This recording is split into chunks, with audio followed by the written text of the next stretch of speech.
मित्रों, श्री राम को कौन नहीं जानता। हिंदू धर्म के सबसे बड़े राजा जिन्होंने करीब 10,000 से अधिक वर्षों तक शासन किया, लेकिन बहुत कम ही लोग जानते होंगे कि उनकी मृत्यु कैसे हुई। आज के वीडियो के माध्यम से हम जानेंगे कि प्रभु श्री राम ने कैसे त्याग किया इस धरती को। नमस्कार मित्रों, स्वागत है आपका धर्म ज्ञान में। आपने हमारी चैनल सब्सक्राइब नहीं की है तो आप सब्सक्राइब कर लीजिए, क्योंकि ऐसा ही धर्म के रहस्यों के बारे में आप जान सके। भगवान विष्णु के अवतार कभी मृत्यु नहीं होती, वे इस लोक को त्याग करके अपने लोक में वापस चले जाते हैं। इस संसार में हर व्यक्ति के मन में यह सवाल जरूर आता होगा कि क्या कारण रहा होगा और क्यों भगवान राम ने अपने परिवार को छोड़कर विष्णु लोक वापस जाना पड़ा। पद्म पुराण के कथा के अनुसार एक दिन एक वृद्ध संत भगवान श्री राम के दरबार में पहुंचे और भगवान राम से अकेले में बात करने के लिए उनसे निवेदन किया, और संत का निवेदन स्वीकार करते हुए प्रभु श्री राम ने उन्हें एक कक्ष में ले गए। और संत की एक शर्त थी कि हम दोनों के बीच में वार्तालाप में जो भी बाधा डालेगा उसे मृत्यु दंड दिया जाएगा। और द्वार पर अपने छोटे भाई लक्ष्मण को खड़ा कर दिया और लक्ष्मण से कहा कि यदि उनके और संत की चर्चा के किसी में भी भंग डाला तो उन्हें मृत्यु दंड देना होगा।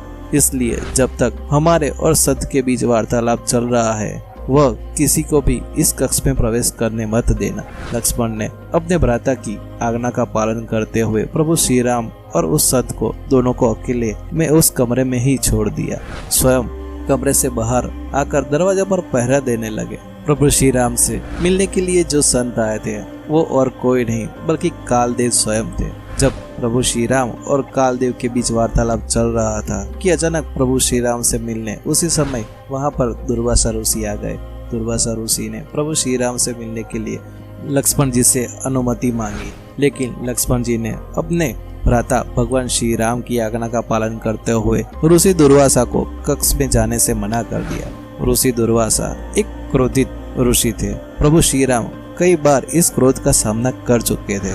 लक्ष्मण के बार बार मना करने पर दुर्वासा ऋषि ने अपनी बात से पीछे न हटते हुए और अंत में ऋषि दुर्वासा ने लक्ष्मण से कहा कि अगर वह उन्हें श्री राम से मिलने नहीं देंगे तो वह श्री राम सहित समस्त अयोध्या नगरी और सूर्यवंश को श्राप दे देंगे।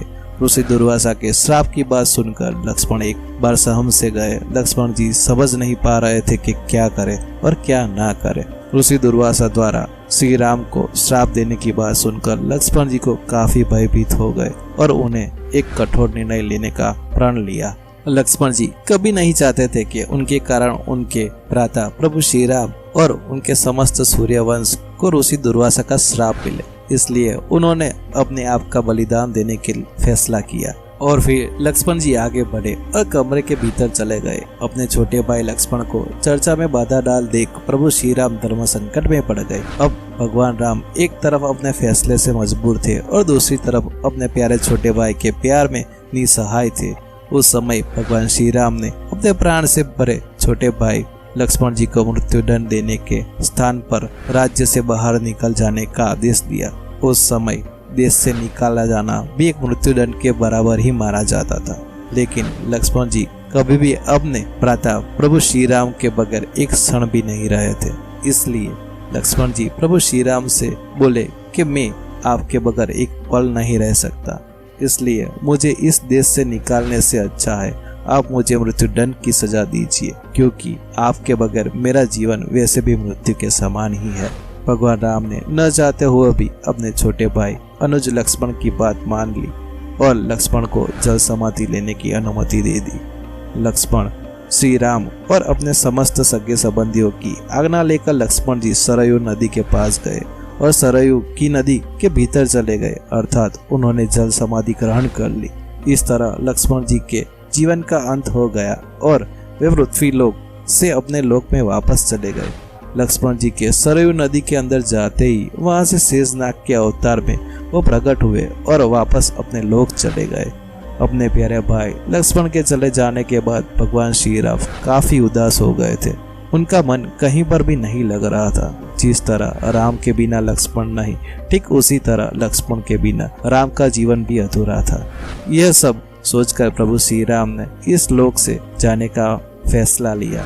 तब प्रभु राम ने अपना सारा राजपट और पद अपने पुत्र के साथ साथ अपने पुत्र के भाई को भी सौंप दिया और सरयू नदी की ओर चले गए। सरयू नदी के तट पर पहुंचकर प्रभु श्री राम ने अपने गुरुजन और सारे सगे संबंधियों से अंतिम विदाई मांगी और फिर भगवान श्री राम सरयू नदी के जल में प्रवेश कर लिए। भगवान श्री राम सरयू नदी के आंतरिक भाग तक चले गए और अचानक वहां से अंतर ध्यान हो गए और फिर कुछ देर बाद नदी के भीतर से भगवान श्री हरि विष्णु प्रकट हुए और उन्होंने अपने सभी भक्तों को दर्शन दिए। तो इस प्रकार प्रभु श्री राम ने अपना मानसिक रूप त्याग कर अपने वास्तविक रूप भगवान विष्णु का रूप धारण किया और वैकुंठ धाम की ओर प्रस्थान कर गए। तो ऐसे किया था प्रभु श्री राम ने अपना देह त्याग। मित्रों, वीडियो को अंत तक देखने के लिए धन्यवाद। अगर आपको ये वीडियो पसंद आई है तो वीडियो को लाइक कीजिए और ऐसे ही धर्म के रहस्य के बारे में जानने के लिए आज ही हमारे चैनल को सब्सक्राइब कीजिए। धन्यवाद।